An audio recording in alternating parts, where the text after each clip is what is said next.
Yo, salut tout le monde, c'est Final Cricket à l'appareil, j'espère que vous allez bien. Aujourd'hui, on se retrouve encore une fois pour une petite vidéo. Ce sera qui est la quatrième aujourd'hui. Ne vous en faites pas, ça sera la dernière d'aujourd'hui, à moins que l'attaque des titans ne sorte pas trop tard ce soir, que j'ai le temps de vous la faire dans la foulée. Sinon, ça sera pour demain matin, l'attaque des titans, saison 3, épisode 2. Mais aujourd'hui, on va donc maintenant s'intéresser à la suite du manga Radiant, qui est toujours un manga de Tony Valent, donc de l'auteur français Tony Valent, qui est toujours édité aux éditions Ankama.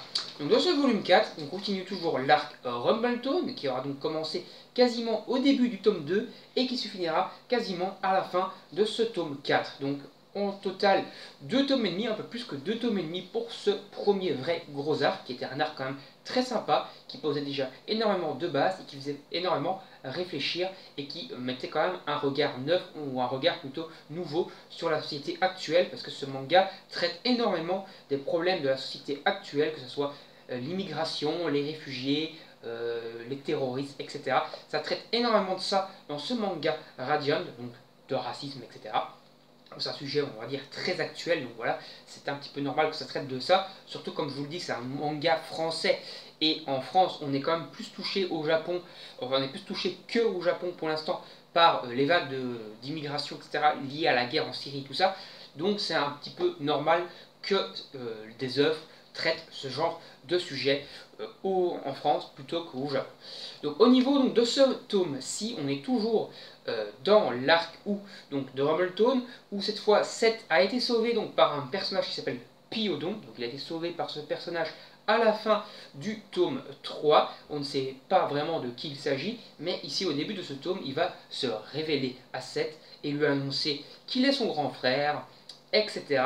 Et que Seth va devoir choisir sa place parce que Seth est quelqu'un d'exceptionnel, qui a des pouvoirs exceptionnels cachés en lui, et que donc en fonction du camp qu'il va choisir, soit les inquisiteurs, les sorciers, les humains, etc., il va carrément changer la face du monde. Et donc il a intérêt, entre guillemets, à bien choisir son camp et à bien faire le bon choix, parce que sa décision pourrait conduire soit au sauvetage, entre guillemets, du monde, soit à la destruction du monde. En tout cas, c'est tout ce que Piodon lui apporte comme information, et également il rentre entre guillemets dans son âme, dans le corps de Seth, pour débloquer des pouvoirs secrets qui sont cachés et qui sont enfouis au fond de Seth.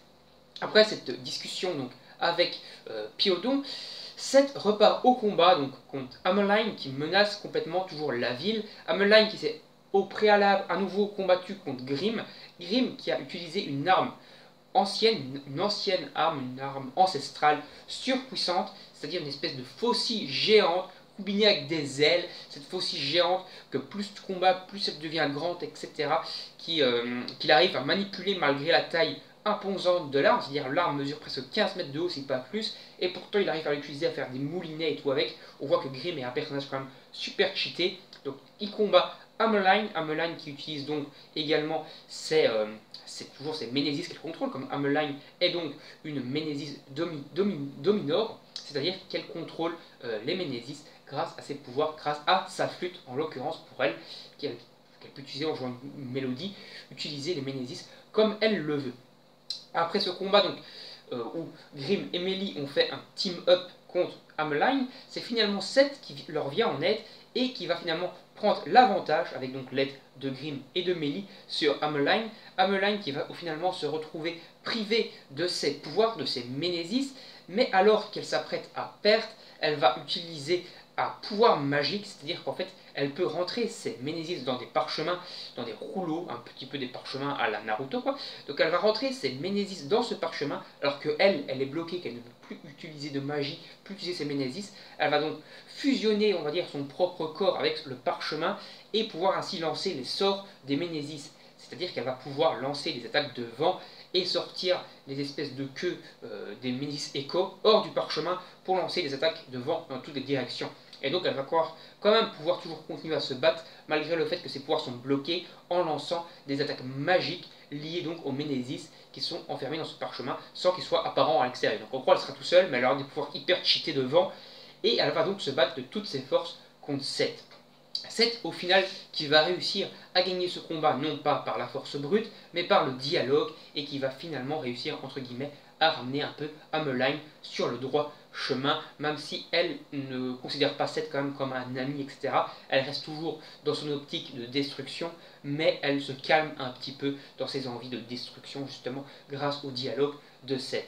C'est à ce moment-là que l'Inquisition, et surtout ce personnage-ci, le général en chef de l'Inquisition, le grand Manitou de l'Inquisition, même si c'est encore quelqu'un au-dessus, je crois que c'est l'amiral qui est au-dessus de lui, en tout cas lui, se ramène avec un groupe de thaumaturges, qu'ils appellent ça, thaumaturges. Les thaumaturges, c'est quoi? C'est tout simplement l'élite de l'Inquisition. Ce sont des guerriers inquisiteurs, de niveau de capitaine, voire supérieur, mais qui ont développé des pouvoirs magiques non liés aux Fantasia, non liés donc au Ménésis et à la sorcellerie, mais liés, entre guillemets, à des pouvoirs divins.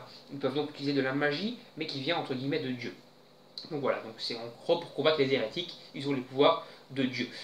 Donc dans ce groupe, il y a donc le général, il y a quelques capitaines qui ont donc des pouvoirs magiques également. Et d'ailleurs, en parlant de capitaine, il y avait également le capitaine Drangef qui a été là sur l'île Rumbletoad. C'est un capitaine qui n'a pas de pouvoir magique, mais il a au final aidé Seth parce qu'il était complètement contre le capitaine de Marbourg qui était donc un suprémaciste, comme je le rappelle.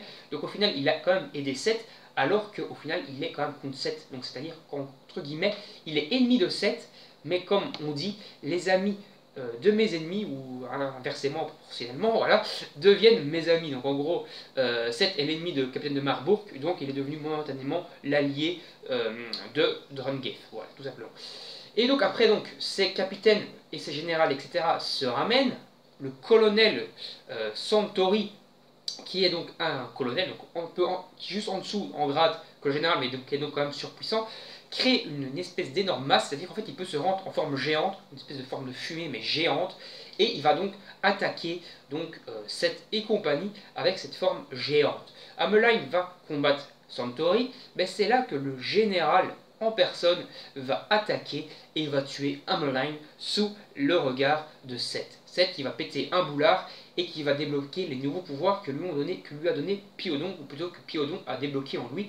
Ces pouvoirs qui donnent une transformation maléfique, c'est-à-dire son corps se parsème de traces noires, il devient complètement maléfique, un œil blanc et tout, il se transforme en démon quoi, et il devient over-cheaté.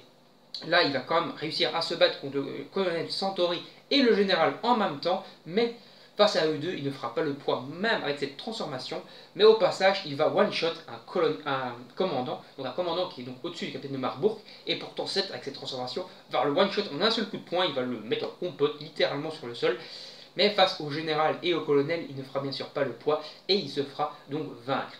Donc dans la fin de ce tome, il sera donc blessé, ils auront donc été obligés de fuir, ils vont réussir à quitter Rumbletoad, mais l'Inquisition aura gagné, Seth va se remettre de ses blessures à l'Artémis, et après s'être remis de cette blessure, ils vont aller accepter une petite conférence, et au final il va revoir Alma à la fin de ce tome-ci, donc Alma, son premier maître, qui lui a appris la magie et à reconnaître les Ménésis, et qui l'a élevé depuis la naissance, enfin depuis qu'il le connaît, depuis qu'il est enfant.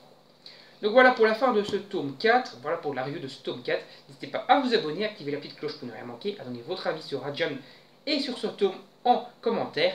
Salut, à la prochaine!